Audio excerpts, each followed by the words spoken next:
concurseiro! Olá, concurseira! Geografia de Pernambuco, com o tema Movimentos Culturais do nosso Estado. Aí você pergunta, professor, esse tema não seria mais condizente com a história de Pernambuco?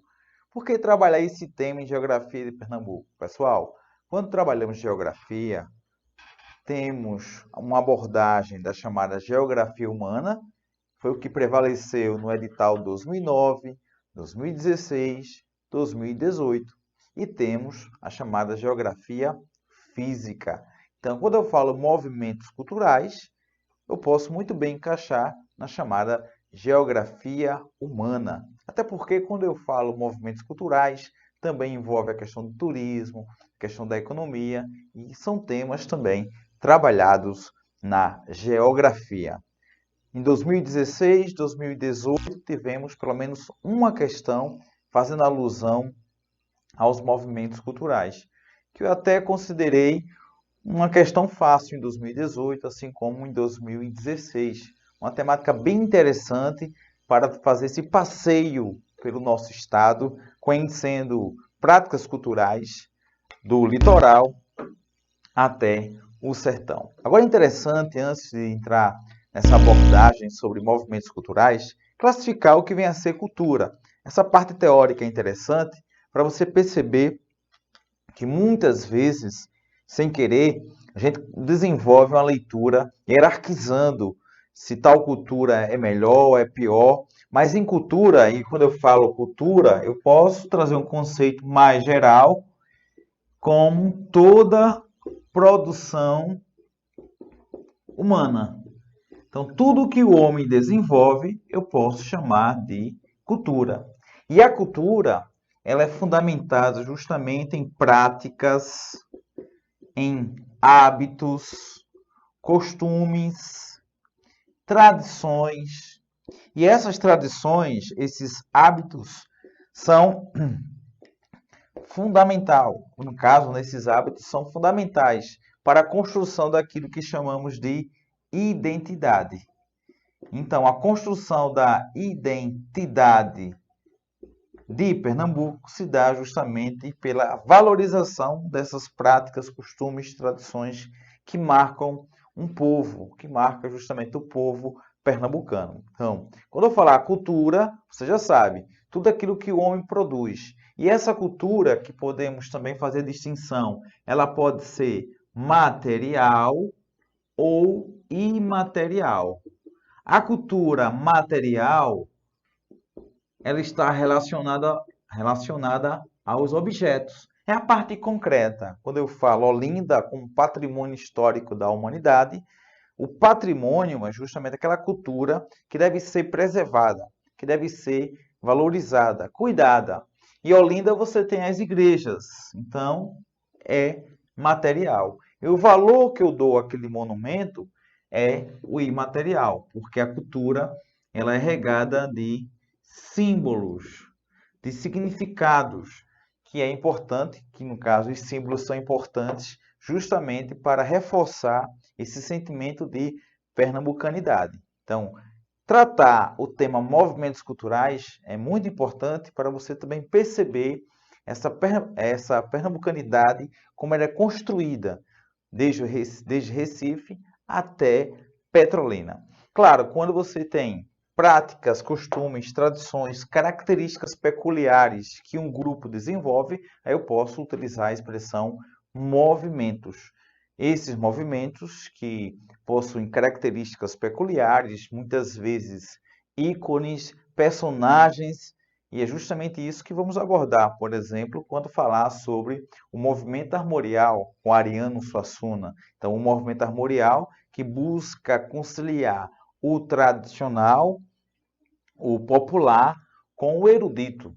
Então, você tem características peculiares, você tem intelectuais e reforça o sentimento também de pernambucanidade. Então, o interesse, o objetivo dos professores ou da banca, ao inserir esse tema no concurso, tem como meta justamente fazer com que o concurseiro, a concurseira entenda que tratar de movimentos culturais é fundamental para reconhecer os valores e tradições do nosso Estado e, ao mesmo tempo, reforçar esse sentimento de pertencimento, esse pertencimento justamente ao Estado de Pernambuco.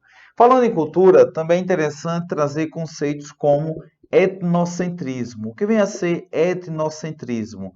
É quando você avalia a sua cultura, os papangus de Bezerros têm muito mais relevância do que o frevo desenvolvido ali no Recife, do que o galo da madrugada, do que os caboclinhos em Limoeiro ou em Paudalho. Então, quando eu venho hierarquizar uma cultura, afirmar que ela é superior à outra, eu estou usando o conceito de etnocentrismo. E é com esse etnocentrismo que você tem o preconceito, que você tem a segregação. Há práticas culturais, por exemplo, na região metropolitana, como o Tecnobrega, que tem um valor, que tem um sentimento, que tem um significado para a população do subúrbio, a população da periferia, que eu não posso afirmar o meu gosto musical, se de repente eu gosto de MPB, de uma música mais tranquila, eu não posso afirmar que o meu gosto é superior e isso me torna superior ao outro por gostar de tecnobrega. Eu sou católico, por ser católico não significa que eu vou desprezar quem seja de uma outra religião. Então isso é fundamental, porque hoje na antropologia fala-se em culturas, ou seja, essas culturas que podemos também usar a expressão multiculturalismo. Chegou um momento que a Prefeitura do Recife até passou a usar, né, esse slogan, uma cidade multicultural, no sentido da diversidade. A cultura é marcada também pela diversidade. Essa cultura marcada pela diversidade é que marca o estado de Pernambuco. Então, podemos afirmar que em Pernambuco você tem múltiplas práticas culturais. Claro, a gente vai aprofundando esse conceito de multiculturalismo, que gera até polêmica é, entre os acadêmicos, atua na discussão em relação a esse termo multiculturalismo. O fato que diversidade é a marca do estado de Pernambuco. E tivemos muitos teóricos se esforçando para compor, buscar entender a formação dessa sociedade, como o próprio Gilberto Freire, em seu livro Casa Grande e Senzala, o esforço dele é entender a formação da sociedade brasileira, da sociedade pernambucana, a partir daquele processo de miscigenação, que também a gente deve tratar em outros momentos. Então, feita essa introdução, feito esse prelúdio, na tela aí os primeiros slides, né, sobre movimentos culturais. Pegando aí o primeiro slide, a herança indígena em Pernambuco. Quando eu falo herança indígena em Pernambuco, vamos trazer aquela percepção freiriana, que a própria palavra Pernambuco vem de Paranapucã. Paranapucã é justamente um termo indígena que significa as águas que batem nas pedras, que a gente pode fazer referência aos arrecifes, que dá o nome ao Recife, e também Paranapucã, essas águas que se chocam com as pedras, dá origem ao nome do nosso estado. Olha, quando eu falo herança indígena em Pernambuco, a partir do topônimo, né, Pernambuco, a gente também pode fazer referência a práticas científicas, isso mesmo. Se você pegar o Jornal do Comércio, o Diário de Pernambuco, a Folha de Pernambuco, ali, acredito, na página 2, tem o movimento das marés. Diariamente, o jornal coloca o movimento das marés. E tem a referência do movimento das marés com o quê? Com as fases da Lua. Os indígenas já faziam essa relação. Então, há um desenvolvimento científico, conhecimento aí da astronomia por esses grupos que aqui habitavam. Além disso, a tatuagem, a pintura dos corpos, que hoje a gente verifica muitos concurseiros, muitos policiais com aquelas tatuagens nos corpos, que você tem justamente os próprios indígenas que desenvolveram essas práticas. Então, quando eu falar também sobre essa herança, lembrar da própria culinária.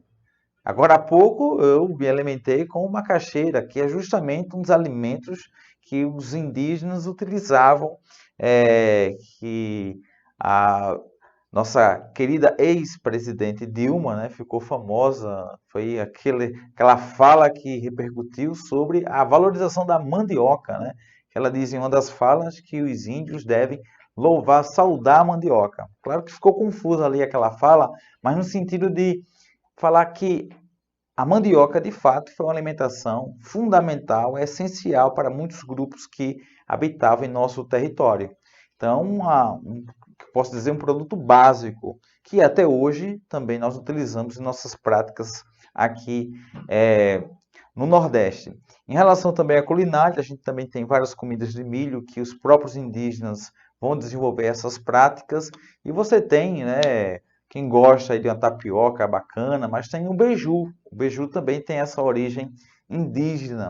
Além de cânticos, enfim, falar na herança indígena é você mergulhar no campo da culinária, no campo de costumes, como muitos que almoçam, depois vai ter aquele descanso, fazer aquela cesta em uma rede que também era utilizada por esses grupos.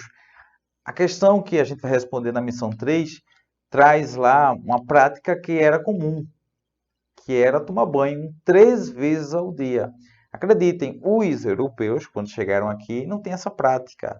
Os europeus vão absorver essa prática dos indígenas. Então, aí na tela eu coloquei esses grupos que aqui habitavam antes da chegada dos europeus, os tupinambás, os tabajaras, os quetés. Esses grupos trouxeram aí, né, uma herança e um legado muito importante para o nosso estado. Falar em Pernambuco é você lembrar dessas heranças indígenas. Eu trouxe uma imagem, uma apresentação cultural, né? Essa apresentação cultural na aldeia da Barriguda da Terra, entre as serras Pancararu, os Pancararu ou os Pancararu, né? No caso, Pancaru ou Pancararus, firmaram a aldeia no Brejo dos Padres, né? Município de Tacaratu. Então aí você tem uma prática, um costume. Claro que quando eu falo em cultura, não posso deixar de falar sobre aculturação. Veja que esse grupo já está nesse processo de aculturação, porque aí você tem essas vestimentas, não sei a marca, eu acho que é Voador, né? Estão usando calções, né? Com a marca que representa já a lógica do capitalismo. Mas aí você vê ainda a pintura nos corpos, você vê justamente um ritual que eles estão desenvolvendo nesse momento que você tem essa aproximação da cultura tradicional e você tem a modernidade também influenciando essas tribos. São grupos remanescentes aqui do nosso estado. O importante é manter essa tradição, esse legado, porque quando eu falo cultura, eu também tenho que relacionar uma outra palavrinha, porque a cultura está relacionada à memória. E construir essa memória é importante para um povo, é importante para um grupo. Inclusive, você tem o governo do estado, que também tem um trabalho muito interessante sobre a valorização de nossas tradições, de nossa cultura. Você tem verbas, né, que são destinadas para realizações, por exemplo, da Paixão de Cristo, do Recife. No interior você tem várias cidades como Limoeiro, que recebe até algo mínimo, mas é importante. Significa que o governo também está interessado em incentivar e valorizar a cultura. Você tem a Nova Jerusalém, que se transformou nesse patrimônio da cultura material do nosso estado.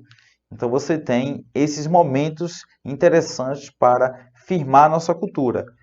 E esses grupos, desenvolvendo a culturação ou não, mas preservam a memória, recordando alguns elementos que marcaram os antepassados, ok? Eu trouxe aí um mapinha, e nesse mapinha, deixa eu ver aqui, você tem aí os grupos remanescentes em Pernambuco.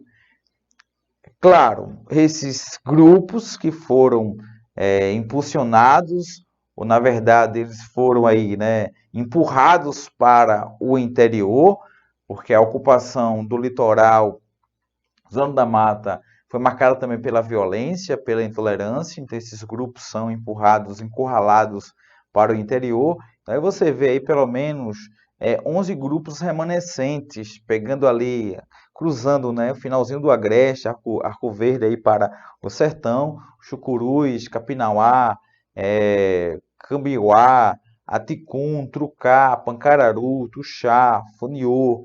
Você tem também aí Pipipã e Pancarã. Então, aí, grupos remanescentes que, ao falar de movimentos culturais, falar de cultura pernambucana, não tem como deixar de desprezar, não tem como deixar de recordar e não podemos, de forma alguma, desprezar a importância da cultura indígena para a formação do atual estado de Pernambuco. Claro numa visão mais ampla, valoriza-se mais a cultura europeia. E tem a lei, né, 10.639, que tem como intenção o professor de história, o professor de geografia, assim como de outras áreas, trabalhar em sala de aula a tradição, a cultura indígena e também a cultura africana, ok? Então, missão cumprida, porque meu desejo no início dessa aula era reforçar na mente de vocês que a gente não pode esquecer das tradições, dos costumes e hábitos desses grupos que foram injustiçados, porque eles sim são os verdadeiros donos dessa terra. No entanto, eles foram encurralados naquele projeto colonizador da coroa portuguesa a partir do século XVI. Vamos agora tratar da herança dos povos africanos em Pernambuco. E essa herança é múltipla, né? Começando aí com a música, você tem um frevo. O frevo que tem uma ligação com a capoeira, o frevo que se transformou, né, nessa referência em Pernambuco há mais de 100 anos.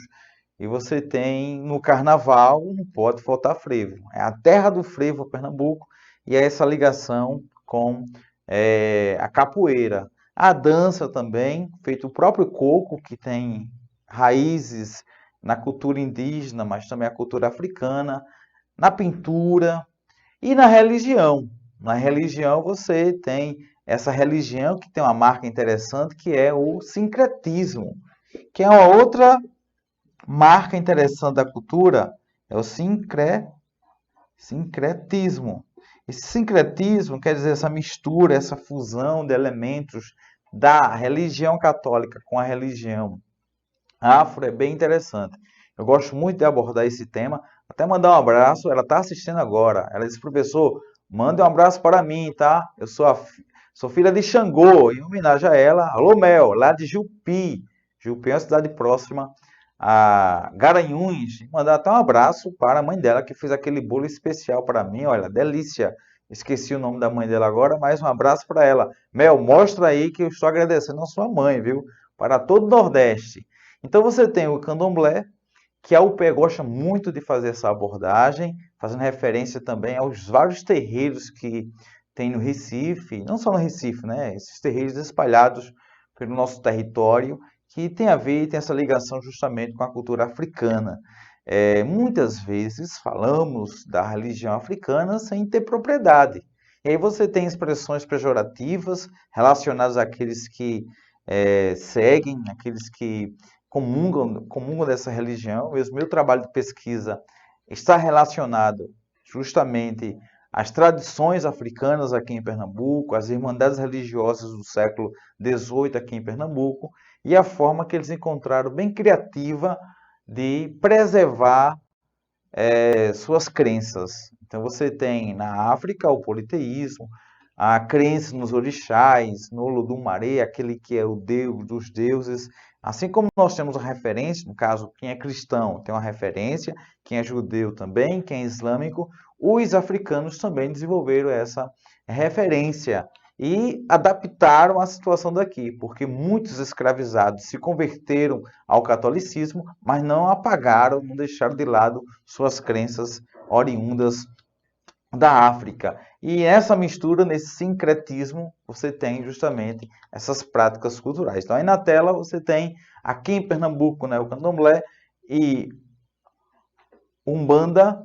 E eu trouxe aqui uma imagem do Marco Zero. Né? Veja que também é comum as oferendas. Depois eu posso até comentar mais sobre as distinções, né, entre a Umbanda e também o Candomblé, mas o nosso interesse aqui é mostrar que no Recife, assim como em Pernambuco, você tem ainda essas práticas culturais, muitas vezes, né, principalmente no início do século XX, esses terreiros, a Igreja Católica, depois a própria Igreja Evangélica, né, que vem usar de violência contra esses terreiros, e nessa oferta, nessa oferenda, há um ritual que marca essa religião. Cabe a gente respeitar. Lembra que eu falei a definição de etnocentrismo? Se eu digo que a minha religião é a única verdadeira que prevalece sobre todas, isso vai gerar o quê? Preconceito. O que a gente deve respeitar é a diversidade. E Pernambuco é um estado marcado pela diversidade. Olha aí, olha, em homenagem a Mel, Xangô, o orixá da justiça. Se a gente for observar a religião católica, você tem os santos, não é isso? E cada santo tem uma especialidade. Então, na cultura, na religião africana, também nós temos isso, né? Uma referência aí para cada grupo, você encontra justamente tais tradições. No caso, tem São Jorge, inclusive nesse sincretismo religioso, você tem a figura de São Jorge. Eu já visitei vários terreiros, já assim, porque aí como eu brincava no Bumba Meu Boi, no Caboclinho, era comum sempre no carnaval a gente ir até um terreiro para consagrar aquela brincadeira justamente ao orixá. Então era interessante porque eu era pequenininho, eu tinha uns 12, 14 anos, ficava observando aquela figura de São Jorge, porque tem essa representação simbólica entre um e outro. Então você tem também a própria Iemanjá, né? Iemanjá também tem esse valor simbólico na tradição africana, assim como na tradição católica. Na parte azul aí, Everton, pode tocar aí, viu? Então você tem essas práticas culturais que marcam a religião africana e também a religião católica. E por que esse sincretismo, essa fusão? Porque a Igreja Católica impõe. Impõe qual é a religião oficial, o catolicismo. Aqueles escravizados que se convertem ao catolicismo, a Igreja Católica aqui em Pernambuco vai construir até um templo, até uma igreja para eles. Essa igreja que tem uma santa, Nossa Senhora do Rosário, que até recebe o nome Nossa Senhora do Rosário dos Homens Pretos. Então, em Pernambuco, vamos ter várias igrejas. Eu creio que no aula de reforço, o professor de História deve falar mais sobre isso, porque você vai ficar bem preparado. Essas aulas são as oficiais, depois vamos ter aulas complementares para vocês. Na imagem também, dando sequência aí, falando sobre cultura, tradição, vamos dar sequência. Então, a imagem aí de Xangô para vocês. Depois eu vou colocar um material complementar para você conhecer mais, eu vou colocar os principais orixás. Inclusive, vou colocar também um filme para que vocês possam assistir, chamado Besouro, um filmaço. Besouro que tem um ator limoeirense, Irandi Santos, que é um dos personagens ali no cenário do engenho, e a referência aí é diversos orixás. Então, Mel, que não assistiu a esse filme, vai assistir e vai gostar, viu? E você também, viu, concurseiro? Vale a pena, porque aí você revisa a parte da economia, a parte de sociedade colonial e também a parte da religião africana e como essas práticas culturais eram perseguidas aqui em Pernambuco. Dando sequência, movimentos culturais em Pernambuco, eu vou agora fazer aquela síntese. Nessa síntese, contribuições indígenas, contribuições africanas e contribuições europeias. Então, os movimentos culturais em Pernambuco, você tem essa influência. Ah, professor, mas não existem outras etnias que ajudaram na formação da cultura em Pernambuco? Podemos dizer os árabes, até porque na nossa linguagem usamos a palavra açúcar. Açúcar tem origem árabe. Os árabes, sim, colaboraram, assim como os japoneses, os judeus, mas os troncos principais, os grupos principais, foram os indígenas, os europeus e os africanos. É a síntese também do pensamento de Gilberto Freire, na sua obra Casa Grande e Senzala. Olha, falando em movimentos culturais, você conhece, né? Você consegue identificar essas imagens, principalmente quem é de Olinda, olha só, os bonecos, né, gigantes de Olinda, aquele carnaval de rua, forte carnaval de rua, sim, com seus atropelos, com suas dificuldades, a questão da violência, a questão também de transmissões ou transmissão de doenças, a questão do assédio também, tudo isso faz parte do universo do carnaval, porém, é muito importante o Estado estar atento a isso, usando aquilo que Max Weber chamou do poder legítimo, né, da violência, para ter o controle. Então você tem os dois últimos carnavais, a segurança pública tem melhorado. Então isso faz com que a nossa cultura também seja preservada. Então aí você tem o frevo, aí mais uma vez a imagem do Marco Zero, os passistas, né, fazendo também alusão aí aos adereços. Então você tem outras imagens, como essa do Galo, né? O Galo 2019, que gerou aquela polêmica, eita, Galo feio, não sei o que lá. E eu sempre gosto de lembrar, recordar, que a cultura, tipo o Galo da Madrugada, que reúne essa multidão, considerado o maior bloco de rua do mundo, reunindo aí 2 milhões e meio, você tem o significado que é dado ao próprio galo. Faltando aí alguns dias para o galo da madrugada, você tem aquela discussão se o galo ficou feio, ficou bonito, mas o importante é a preservação da memória, é preservar essa tradição, é preservar essa cultura, porque gera um sentimento de pertencimento. Então o galo já pertence ao universo, à cultura, à identidade de Pernambuco. Quando você tem o Galo da Madrugada no sábado, né, que antecede o sábado de Zé Pereira, o mundo todo praticamente fica aí ligado quando você tem a transmissão aí da Globo Internacional, por exemplo, do Galo da Madrugada para todo mundo. Então isso faz e ajuda no reforço da nossa cultura, de nossas tradições. Ah, professor, não gosto de carnaval, mas nós temos que respeitar e também valorizar a nossa cultura. Lembra que eu falei? Cultura, diversidade. Cultura é multiplicidade. Se você desenvolve uma prática cultural, uma crença, uma tradição, ok, respeitamos. E se uma outra pessoa desenvolve de forma diferente, também você deve respeitar, ok?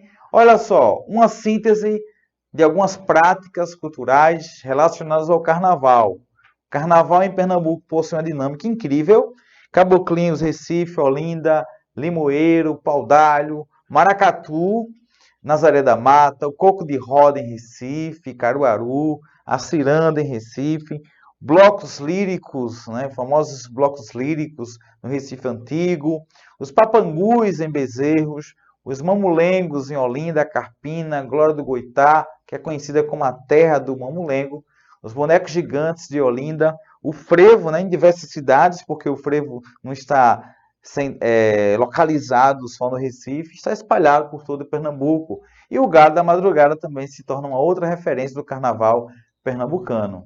Aí os famosos papangus em Bezerros, também há uma relação muito forte, né, de Bezerros com os papangus. Isso é importante para o estímulo do turismo, da economia. Um abraço aí para Renato de Bezerros. O maracatu, olha, Nazaré da Mata. Nazaré da Mata tem esse famoso maracatu. E vamos fazer a distinção, né? O chamado maracatu rural. Maracatu rural que tem esses caboclos de lança, aqueles que desenvolvem trabalhos na agricultura, na colheita da cana, e quando chega o carnaval vai desenvolver essas brincadeiras que também faz com que Nazaré da Mata seja conhecida como a terra do maracatu. Fazendo a distinção entre o maracatu nação ou maracatu de baque virado. Surgiu no século XVIII, surgiu em referência aí ao reinado que tinha na África, o reino do Congo. Por isso que o maracatu surge da chamada congada, que você tem justamente na zona metropolitana do Recife, essa prática ainda hoje desenvolvida muito forte em Olinda, Recife, e você tem o surgimento do maracatu nação ou de baque virado a partir do cortejo. O que vai ser o cortejo? O cortejo era uma forma que os escravizados encontraram para lembrar o reino lá da África, o reino do Congo. Então eles escolhiam o rei, a rainha e saíam pelas ruas em cortejo. Eis aí a origem do maracatu nação, o maracatu de baque virado. Olha só a referência aí, a imagem do maracatu, do baque virado, a referência ao rei e rainha do Congo. Era um momento também interessante, os intrudos, né, no período colonial. Então esse é o maracatu mais antigo, o maracatu do baque virado, o maracatu nação. Já outra forma, outra imagem, né, do maracatu, do baque virado, que surgiu no século XVIII. E aí algumas referências, né? Não sei se pode dar um zoom aí, Everton, para o pessoal ver os personagens que compõem o maracatu do baque virado. Tem a figura do rei, da rainha, como eu falei, em alusão ao reino do Congo. No período colonial chamávamos de congada, né, o nome que recebia a congada. Nós temos aí a dama do passo, a baiana, uma outra dama do passo, né, os caboclos de lança e também o rei e rainha mirins. Aí você tem os principais personagens que compõem o chamado maracatu nação. Já no interior, principalmente em Nazaré da Mata, terra do maracatu, surge o maracatu rural, o maracatu do baque solto. O cortejo representa as brincadeiras dos trabalhadores rurais. Se no maracatu nação a referência se dá ao rei e rainha, nesse cortejo, já o maracatu rural a referência se faz justamente a essas atividades rurais. Por isso a expressão baque solto, porque aí tem o toque, né, o ritmo é distinto em relação ao maracatu nação. Eu trouxe até um vídeo, não sei se vai ser possível passar agora ou na outra missão, na próxima missão. Tem como passar agora, Everton? Então a gente vai passar um vídeo, pessoal, bem interessante esse documentário que você pode encontrar em dicas de vídeos. Então a gente vê na próxima missão. Eu vou iniciar a próxima missão com esse vídeo, já que o nosso tempo estourou, para a gente trazer aí referências sobre o maracatu rural em Nazaré da Mata. Então a gente encerra aqui essa missão.